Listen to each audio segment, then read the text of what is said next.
Carbon and its compound के chapter number 4 में और लेक्चर नंबर 4 में आप सभी लोग का बहुत बहुत स्वागत है।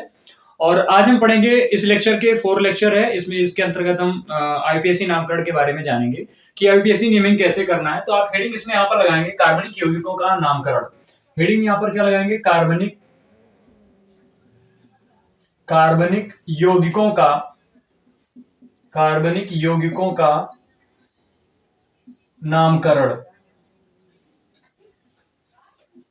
हम पढ़ने वाले हैं कार्बनिक यौगिकों का नामकरण। इसको इंग्लिश में कहते हैं नॉमेनक्लेचर ऑफ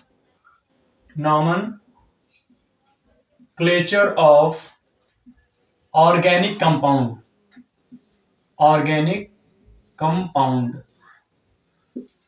तो नॉमेनक्लेचर ऑफ ऑर्गेनिक कंपाउंड के अंतर्गत आज हम बहुत बेहतर तरीके से और इसको बहुत ट्रिकी माध्यम से इस चीजों को समझेंगे। और आज हम अपने पिछले 3 क्लासेस में हमने ढेर सारी चीजों को डील किया है। अब इसमें हम क्या करेंगे, नॉमेनक्लेचर के बारे में देखेंगे। तो कुछ चीजें जो इंपॉर्टेंट चीजें उसको पहले देखते हैं। तो ऑर्गेनिक कंपाउंड को हम विभाजन कैसे कर सकते हैं। ऑर्गेनिक, ये है आपका ऑर्गेनिक कंपाउंड, और इस ऑर्गेनिक कंपाउंड को हम एक तरीके से डील कर सकते हैं। इसमें कितनी चीजें होते हैं, नॉमेनक्लेचर के चीजों को करने के लिए नियम है, कई ढेर सारी चीजें। तो कुछ वर्ड होते हैं, उन वर्ड को पहले हम समझ लेते हैं। एक हमारा इसमें आता है, एक टर्म होता है पूर्व लग्नक। क्या होता है, पूर्व लग्नक, जिसको हम कहते हैं प्रीफिक्स। क्या कहते हैं इसको, इंग्लिश में कहते हैं प्रीफिक्स। फिर हमारा दूसरा होता है, इसको कहते हैं शब्दमूल, और इंग्लिश में इसको कहते हैं वर्ड रूट। क्या कहते हैं इसको, इंग्लिश में वर्ड रूट कहते हैं। फिर हमारा आता है अगला प्राथमिक अनुलग्नक, और हमारा अगला आता है द्वितीयक अनुलग्नक।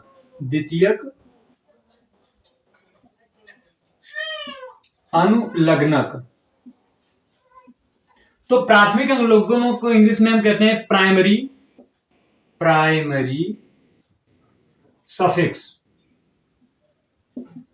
और इसको हम कहते हैं सेकेंडरी सफिक्स।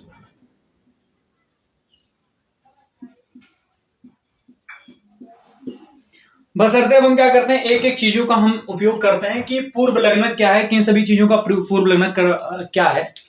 तो प्रीफिक्स हम किसे कहते हैं, पूर्व लग्नक किसे कहते हैं, ये जिसके बारे में बात करें तो जो आपकी कार्बन श्रृंखला होती है, तो कार्बन श्रृंखला में उसमें कुछ ऐसे पारस श्रृंखला में, कार्बन की पारस श्रृंखला में कुछ परमाणु लगे होते हैं, उन्हें हम क्या कहते हैं, पूर्व लग्नक कहते हैं। उन परमाणुओं को हम क्या कहते हैं, पार्श्व लग्नक कहते हैं। तो इसमें क्या कहते हैं कि ये जो पूर्व लग्नक होते हैं, ये पार्श्व श्रृंखला में प्रयोग किए जाते हैं। ये क्या होते हैं, ये पार्श्व श्रृंखला में उपयोग किए जाते हैं। कौन, पूर्व लग्नक। अब जैसे मान लेते हैं, इसमें इजी के तौर पर ले सकते हैं आप क्लोरीन, ब्रोमीन, आयोडीन, आपका हो जाएगा NO2।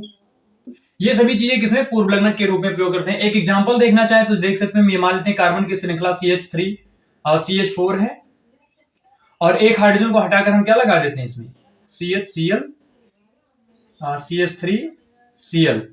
तो हमारा ये एक एग्जांपल हो सकता है कि इस प्रकार से हमारा पूर्व लग्नक इसमें प्रयोग होता है, कार्बन की श्रृंखला में पूर्व लग्नक का प्रयोग किया जाता है।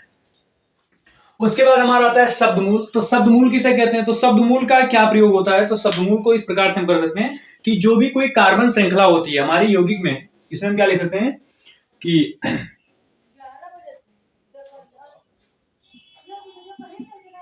कार्बन की लंबी श्रृंखला में शब्दमूल, कार्बन की लंबी श्रृंखला में शब्दमूल कार्बन की संख्या को बताता है। कार्बन की किसको बताता है, कार्बन की संख्या को बताता है कि इसमें कार्बन की संख्या क्या है।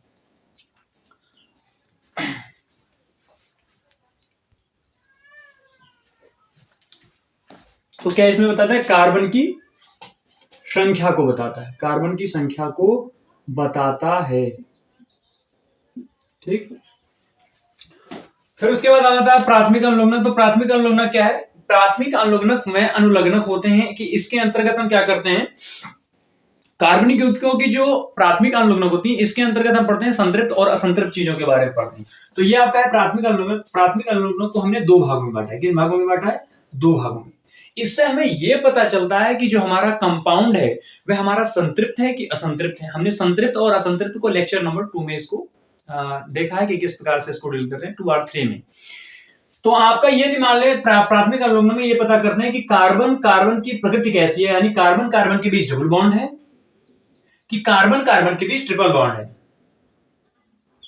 इस चीज को हम पता करते हैं, यानी ये संतृप्त है, सेचुरेटेड है, सेचुरेटेड मतलब संतृप्त, सेचुरेटेड है कि ये अनसेचुरेटेड है। जैसे यदि हम सेचुरेटेड का एक एग्जांपल लेना चाहे तो इसका एक एग्जांपल क्या हो जाएगा आपका, CH3 सिंगल बॉन्ड CH3, यानी इसको हम कहते हैं इथेन। क्या कहते हैं? इथेन कहते हैं। तो अब इसके बीच में क्या सिंगल बॉन्ड है। ऐसे हम ले लेते हैं CH2, इसके लिए क्या ले लेते हैं example, CH2 double bond CH2। हाँ, ये तो आपका सेचुरेटेड, ये संतृप्त हो गया ना। तो इसमें सॉरी यहां पर इसके बीच में क्या रहेगा, सिंगल बॉन्ड रहेंगे। क्या रहेंगे? सिंगल बॉन्ड रहेंगे। ठीक, इसके बीच में सिंगल बॉन्ड रहेगा। अनसेचुरेटेड में इसमें क्या आता है, डबल बॉन्ड और ट्रिपल बॉन्ड आता है। यदि यहां पर ट्रिपल बॉन्ड हो और ये क्या हो, सिंगल बॉन्ड, तो सिंगल डबल बॉन्ड या ट्रिपल बॉन्ड हो तो वो अनसेचुरेटेड होगा, और यदि सिंगल बॉन्ड हो तो क्या होगा, सेचुरेटेड होगा, यानी संतृप्त होगा। तो इसका एग्जांपल ये ले सकते हैं एथीन, इसको कह सकते हैं, क्या कह सकते हैं इसको, एथीन कह सकते हैं। इसका एक ऐसी नामकरण देखेंगे। द्वितीयक अनुलग्नक किसे कहते हैं? तो द्वितीयक अनुलग्नक का प्रयोग जो होता है, ये इस द्वितीयक अनुलग्नक को द्वितीयक अनुलग्नक को द्वितीयक अनुलग्नक को द्वितीयक अनुलग्नक को क्रियात्मक समूह के रूप में, क्रियात्मक समूह के रूप में जानते हैं। किसके रूप में जानते हैं? द्वितीयक अनुलग्नक को हम क्रियात्मक समूह के रूप में पहचानते हैं। अब ये जो क्रियात्मक समूह होता है ये आपका द्वितीयक अनुलग्नक होता है, कि ये आपका क्या है, द्वितीयक अनुलग्नक है। तो प्राथमिक अनुलग्नक और द्वितीयक अनुलग्नक का आपने इस प्रकार से इसके बारे में आप जाना। अब ये द्वितीयक अनुलग्नक में दो प्रकार के होते हैं। तो तृतीयक अनुलग्नक आपका क्रियात्मक समूह, जैसे इसमें क्या हो सकता है, एग्जाम्पल के रूप में आपका हो सकता है COOH, CHO ना, और आपका आ सकता है इसमें क्या आ सकता है, C डबल बॉन्ड O। तो ये ढेर सारी तरीके से चीजें इसमें क्या आ सकती हैं, आपकी आती हैं। अब आपका द्वितीयक अनुलग्नक क्या होता है, दो प्रकार का होता है। द्वितीयक अनुलग्नक जो होता है वो दो प्रकार का होता है। यदि एक ही कार्बन श्रृंखला में एक या एक से अधिक प्रकार के अनुलग्नक आ जाए, और ये जो हमने आपको अनुलग्नक के बारे में या क्रियात्मक समूह क्या होता है, इस क्रियात्मक समूह के बारे में हमने चर्चा कर रखा है कि क्रियात्मक समूह किसे कहते हैं। कि यदि किसी कार्बन परमाणु या किसी कार्बन श्रृंखला में कोई परमाणु या परमाणु समूह जुड़कर और उसके समस्त रासायनिक क्रियाओं को बदल देता है, उसके समस्त रासायनिक गुणों को बदल देता है, तो वह क्रियात्मक समूह कहलाता है। तो द्वितीयक अनुलग्नक जो होता है वह क्रियात्मक समूह के रूप में जाना जाता है, और ये क्रियात्मक समूह है। यदि किसी कार्बन श्रृंखला से मान लेते हैं COH जुड़ जाता है तो वो क्या हो जाएगा, ओइक एसिड हो जाएगा। यदि मान लेते हैं किसी श्रृंखला में एक से अधिक प्रकार के अनुलग्नक आ जाते हैं तो उन अनुलग्नकों को हम कहते हैं, तो उसमें हम क्या करेंगे, दो या दो से अधिक, दो या यहां पर नहीं दिख रहा होगा, यहां पर देख लेते हैं अगला पॉइंट, दो या दो से अधिक अनुलग्नक आने पर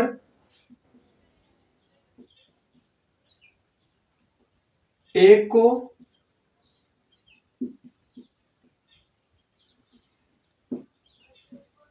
को मुख्य क्रियात्मक समूह के रूप में तथा अन्य को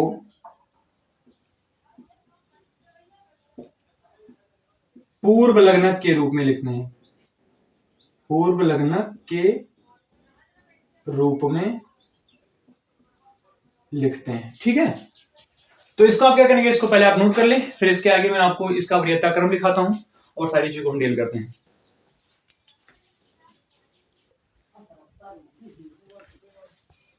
चलिए फिर हम देखते हैं आगे। आगे इसमें क्या है कि क्रियात्मक समूह लिखने का वरीयता क्रम, तो हमने इसको आपके लिए लिख कर लाए हैं। तो क्रियात्मक समूह को वरीयता क्रम इस प्रकार से लिखेंगे कि श्रेणी का नाम है क्रियात्मक समूह, पूर्वलग्नक, अनुलग्नक। हम जान लिए कि पूर्वलग्नक क्या है, अनुलग्नक क्या है, शब्दमूल क्या है। तो इन चीजों को एक एक करके हम देखते हैं। तो पूर्वलग्नक हम जान गए ना कि पूर्वलग्नक हम उसे कहते हैं जो कार्बन की श्रृंखला में एक उसमें पार्श्व के में लगता है। पार्श्व मतलब बगल में रहता है, कार्बन श्रृंखला के बगल में रहता है, उसे क्या कहते हैं, पूर्वलग्नक कहते हैं। अनुलग्नक हमने किसे फिर उसके बाद शब्दमूल किसे कहा, शब्दमूल ये कहा कि किसी भी कार्बनिक यौगिकों में कितने उसमें कार्बन की संख्या, एक कार्बन संख्या है कि दो कार्बन परमाणु की संख्या की, तीन कार्बन परमाणु की संख्या की, चार कार्बन परमाणु की संख्या, ये हमने देखा। फिर उसके बाद हमारा प्राथमिक और द्वितीयक अनुलग्नक में हमने चर्चा किया। तो प्राथमिक अनुलग्नक में हमने दो तरीके से बांटा, एक संतृप्त और एक असंतृप्त बांटा। संतृप्त में सिंगल सिंगल बॉन्ड और असंतृप्त में डबल बॉन्ड और ट्रिपल बॉन्ड देखा। फिर हमने उसके बाद इसके द्वितीयक अनुलग्नक में क्या देखा, क्रियात्मक समूह। जो द्वितीयक अनुलग्नक होता है वो हमारा क्रियात्मक समूह के रूप में होता है, कि क्रियात्मक समूह का वो ज्ञान कराता है। इस तरह से हमने इसको देखा।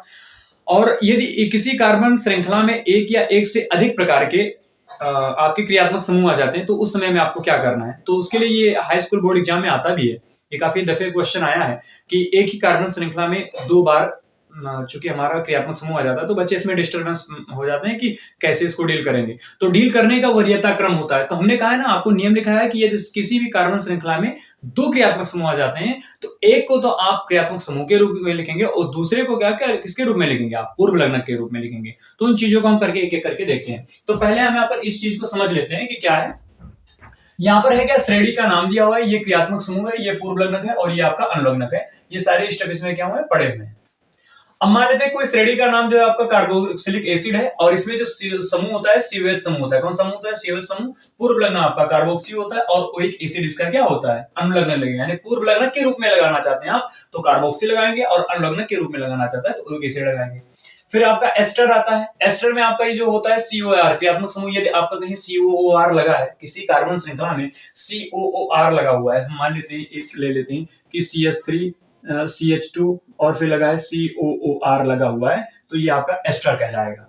फिर सल्फोनिक एसिड के लिए आपका कार्बोक्सिलिक सल्फो लगेगा और अनुलग्नक आपका सल्फोनिक एसिड लगेगा। आगे आपका आता है एसिड हाइलाइड। एसिड हाइलाइड का जो होता है क्रियात्मक समूह वो COX होता है। हेलोफार्माइल इसका प्रयोग करते हैं पूर्वलग्नक के रूप में, अनुलग्नक के रूप में इसका ऑयल हाइलाइड का प्रयोग करते हैं। फिर एल्डिहाइड में आपका CHO समूह आता है, CHO। और ये जो लिखा हुआ है, ध्यान देंगे, ये जो लिखा हुआ है ये इसकी रिक्त संयोजकता को बता रहा है। जो इसमें डंडी लगी हुई है, रिक्त संयोजकता, इसमें एक एक एक, इसमें दो, इसमें एक दो, एक दो, ऐसे करके इसमें दिया हुआ है। फिर एल्डिहाइड है, इसमें आपको ये पूर्वलग्नक के रूप में लिखना है। मान लेते हैं पूर्वलग्नक के रूप में लिखना, तो आपको फार्माइल एल्डो करना है, Al करना है।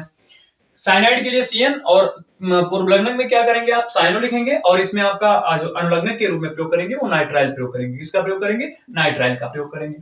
फिर हमारा अगला आता है कीटोन। कीटोन में ये समूह लगा होता है तो कीटो होता है। इसको ऐसे भी लिखा रहता है, कई जगह आपको मिलेंगे C डबल बॉन्ड O भी लिखा रहता है, इसको कीटो कहते हैं। अनुलग्नक के रूप में इसको ओन लगाएंगे। फिर अल्कोहल OH होता है, हाइड्रोक्सी, फिर इसमें क्या लगाएंगे, ऑल लगाएंगे।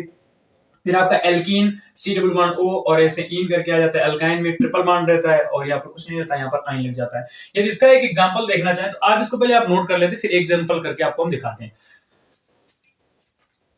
तो आपने इसको नोट किया होगा, एक एग्जांपल इसमें करके देख लेते हैं। मान लेते हैं कोई हमारा यौगिक आ रहा है, तो यौगिक में क्या है कि CH3 CH2 CH2 COOH और यहां पर लिखा हुआ है OH। अब इसकी हम बैलेंसी भी देख लेंगे। बैलेंसी हमारी यदि एक्सीड नहीं करनी चाहिए तो 4 हो गया। अब इसमें देख रहे हैं कि आप इसमें दो क्रियात्मक समूह आ गए। इसमें क्या है, ये तो द्वितीयक अनुलग्न लगाया जाता है। एक तो आपका यहां पर है और दूसरा आपका कहां है, ये OH है। अब हम ये नहीं समझ पा रहे हैं कि पहले किसका हम अनुलग्नक के रूप में किसको प्रयोग करें। तो आप इसको क्या करेंगे, CH3 CH है, तो पहले आप करेंगे इसका वरीयता क्रम देखेंगे।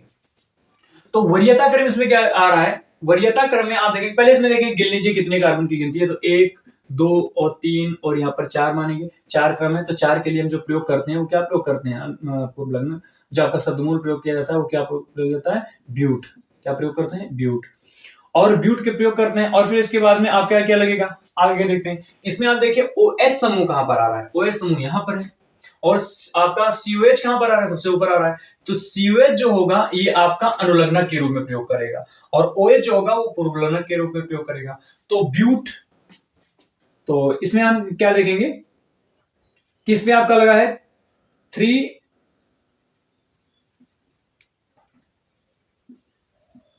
हाइड्रोक्सी, तीसरे पे लगा है ना, इधर से आएंगे तो 3 हाइड्रोक्सी है ना, 3 हाइड्रोक्सी, और कितने कार्बन की लंबी श्रृंखला, 4 चार के लिए हम शब्दमूल का जो प्रयोग करते हैं वो ब्यूट प्रयोग करते हैं, ब्यूट। और फिर इसमें अनुलग्नक, चूंकि एक को हमने पूर्वलग्नक के रूप में प्रयोग किया है, हमने किसको प्रयोग किया है पूर्वलग्नक के रूप में, ये जो OH को हमने पूर्वलग्नक के रूप में प्रयोग किया है, तो OH को हमने पूर्वलग्नक के रूप में लिया गया, तो दूसरा जो क्रियात्मक समूह होगा उसको हम अनुलग्नक के रूप में प्रयोग करेंगे। तो दूसरा हमारा COH है, तो इसका हम कार्बोक्सी नहीं लिखेंगे, इसका हम अनुलग्नक ओइक एसिड लिखेंगे। तो ब्यूट और कितने से जुड़ा हुआ, पहले से जुड़ा, तो ब्यूट 1 ओइक एसिड कर देंगे इसको। तो ये इस प्रकार से इसका हम नामकरण करते हैं। ये आया भी, यही क्वेश्चन सेम सेम आया है हाई स्कूल में कई बार, यूपी बोर्ड में। तो हम पहले अब क्या करेंगे, इसको आपने लिखा होगा, अभी आप ये ना समझ पाए होंगे, तो अभी हम इसमें और कुछ नियम है, तो नियम को लिखेंगे, फिर एक एक करके इजी टू स्टेप हम चलेंगे और आपको बेहतर तरीके समझ में आएगा। तो आप इसको आप नोट कर लीजिए।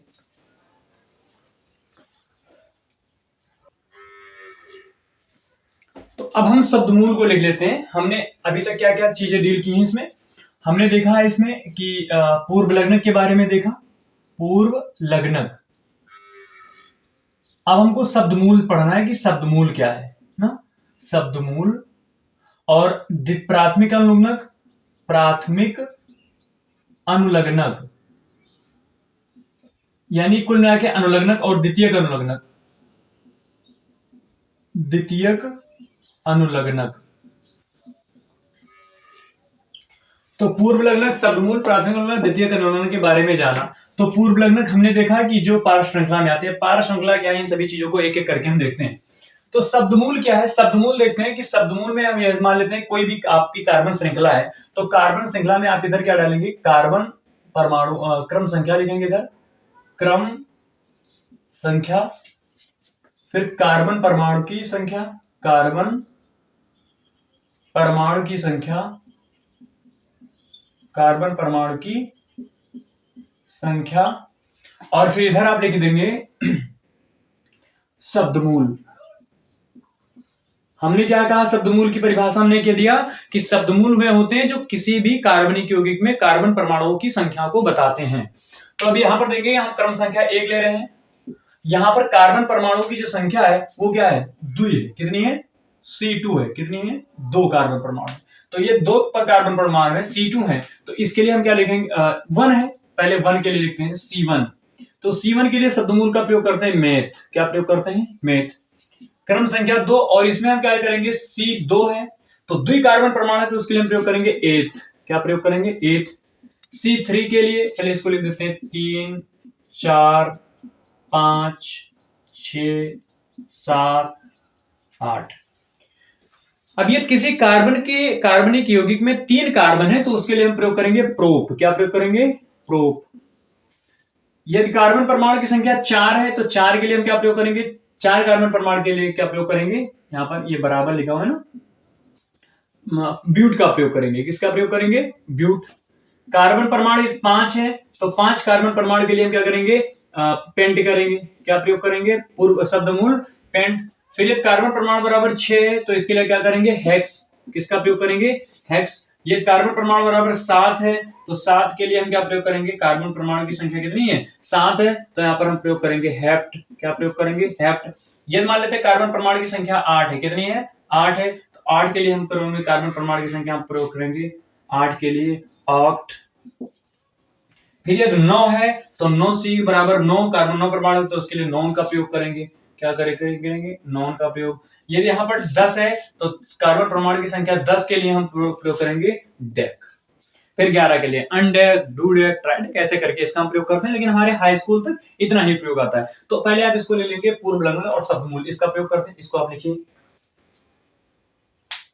चलिए आपने इसको लिखा होगा। अब हम एक टॉपिक और थोड़ा सा इसको जान लेते हैं। अभी हम मटेरियल तैयार कर रहे हैं, जो हमको नामकरण करने में किन किन चीजों की आवश्यकता पड़ती है, उन सभी चीजों को हम देख रहे हैं। फिर उसके बाद अभी हम चीजों को कराते हैं आपके साथ। तो इसको आपने किया होगा। अब हम करते क्या है, हम पढ़ लेते हैं एल्किल समूह क्या है। एक वर्ड आता है एल्किल समूह, क्या आता है, एल्किल एल्किल समूह, इंग्लिश में इसको कहते हैं एल्किल ग्रुप।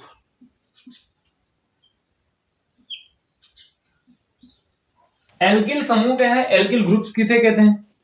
तो जब हम किसी एल्केन में से एक हाइड्रोजन को निकाल देते हैं तो वह एल्केन से हमारा एल्किल बन जाता है। उसको हम एक प्रकार से ऐसे देख सकते हैं कि मान लेते हैं आपका क्या है, कोई एल्केन है, एल्केन, और इस एल्केन में से हम क्या करें, एक हाइड्रोजन निकाल दें। क्या करें, एक हाइड्रोजन को निकाल देते हैं। तो एल्केन में से जब हम एक हाइड्रोजन को निकाल देते हैं तो यहां पर क्या जुड़ जाता है, ए एल के ए, एल्केन, एल्केन और हाइड्रोजन निकालने के बाद ये हमारा एल्केन बन जाता है। क्या बन जाता है, ए एल के वाई एल ई। क्या बन जाएगा, जब हम एक हाइड्रोजन निकालेंगे तो इसमें हमारा क्या बन जाएगा, एल्केन बन जाएगा। जैसे देख लेते हैं यहाँ पर एग्जांपल के तौर पर देख लेते हैं कि ये मान लेते हैं हमारा CH4 है। क्या है, CH4 है। अब CH4 में से यदि हम एल्केन से एल्केन बनना है तो CH4 ये मीथेन है। क्या है, ये मीथेन है, ये हमारा मीथेन है। अब ये मीथेन में से एक हाइड्रोजन को निकाल देंगे तो हमारा क्या बन जाएगा, ये CH3 बन जाएगा और इसको हम क्या कह देंगे, मेथिल कह देंगे। क्या कह देंगे, मेथिल कह देंगे। एल्केन से एल्केन बना ना, तो मीथेन से क्या बन जाएगा, मेथिल बन जाएगा। मान लेते हैं आपका C2H4 है, तो C2H4 में से यदि एक हाइड्रोजन को हम निकाल देते हैं, क्या निकाल देते हैं, एक हाइड्रोजन को हम निकाल देते हैं तो हमारा ये इथेन है। क्या है, इथेन। ये हो जाएगा C2H6। तो इथेन है ना, तो इथेन में से एक हाइड्रोजन निकालेंगे तो क्या बनेगा हमारा C2H5। क्या बनेगा हमारा C2H5, और इसको हम क्या कहेंगे, एथिल कहेंगे। फिर ऐसे हमारा आता है C2H8, इसको हम क्या कहेंगे, प्रोपेन। इसको क्या कहते हैं, प्रोपेन। अब प्रोपेन में से एक हाइड्रोजन को कम करोगे तो क्या, 8 हाइड्रोजन तो यहां पर कितना हो जाएगा, C2H7 हो जाएगा। और C2H7 में इसका नाम क्या जाएगा, प्रोपिल, PROPYLE। ये क्या हो जाएगा हमारा, प्रोपिल। तो अब देख रहे हैं कि मेथिल में से एक हाइड्रोजन निकाला मेथिल, एथिल में से एक हाइड्रोजन निकाला एथिल, और प्रोपिल में से एक हाइड्रोजन निकाला प्रोपिल। और इन सभी को यानी CH3 को, हमारा C2H5 को, C3H7 को, इन सभी को हम, इसको हम क्या कहते हैं, मेथिल कहते हैं। इसको हम क्या कहते हैं, मेथिल। इसको हम क्या कहते हैं, एथिल। इसको क्या कहते हैं, प्रोपिल। लेकिन इन सभी को संयुक्त रूप से एल्किल ग्रुप कहते हैं। क्या कहते हैं, एल्किल ग्रुप कहते हैं, एल्किल ग्रुप कहते हैं। तो ये आप एल्किल के समूह जानते हो। एल्किल समूह को लिखना चाहे तो आप लिख सकते हैं किसी एल्केन में से एक हाइड्रोजन परमाणु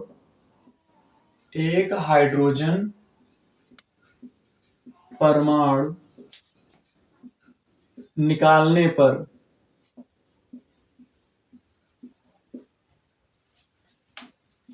एल्किल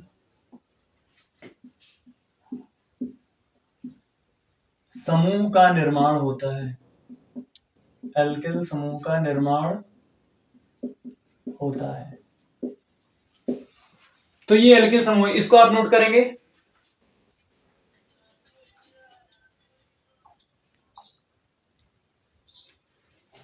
तो अब हम आ चुके हैं अगले संतृप्त, हम पढ़ेंगे संतृप्त हाइड्रोकार्बन। तो हमने क्या किया था, हाइड्रोकार्बन को हमने दो भागों में बांटा था। कहां से, आप पीछे सेक्शन आपने देखा होगा। तो हाइड्रोकार्बन को हमने दो भागों में बांटा था। एक हमने बांटा था संतृप्त और दूसरा हमने बांटा था असंतृप्त। अब हम संतृप्त में हमने देखा था एल्केन। क्या देखा था, एल्केन।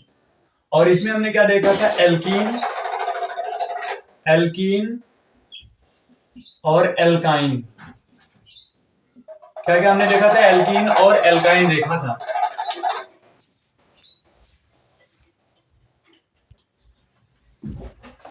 हाँ, तो देखेंगे इसमें एल्केन और एल्काइन हमने किया था।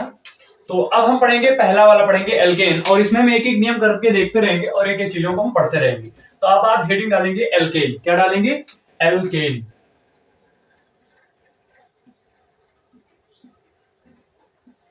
पहला इसमें लिखेंगे एल्केन, ठीक।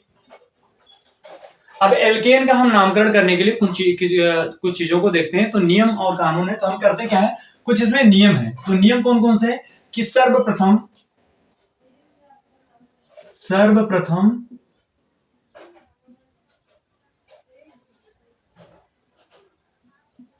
एक लंबी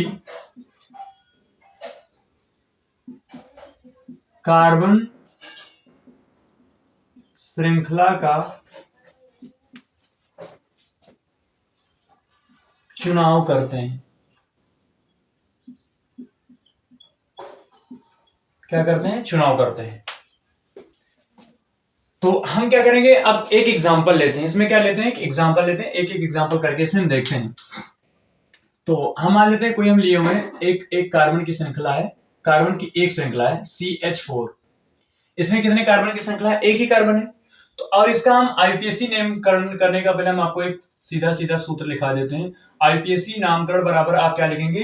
पहले आप लिखेंगे इसमें एल्किल समूह प्लस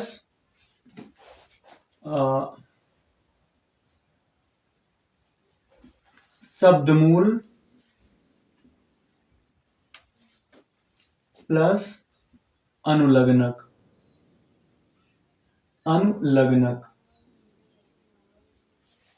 अब एल्किल समूह में आपका पूर्व लग्नक भी आ जाएगा। क्या आ जाएगा? पूर्व लग्नक भी हो जाएगा। तो एल्किल समूह जो होता है वो पार्श्व श्रृंखला में लगा होता है, किसी भी कार्बनिक यौगिक के पार्श्व में लगा होता है, बगल में लगा होता है, तो उसे एल्किल समूह कहते हैं।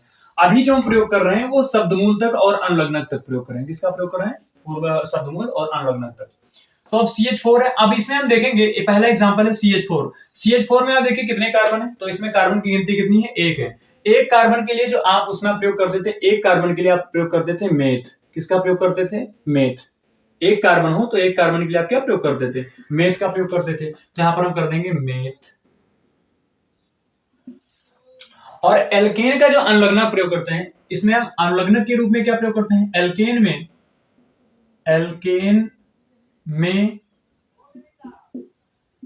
अनुलग्नक के रूप में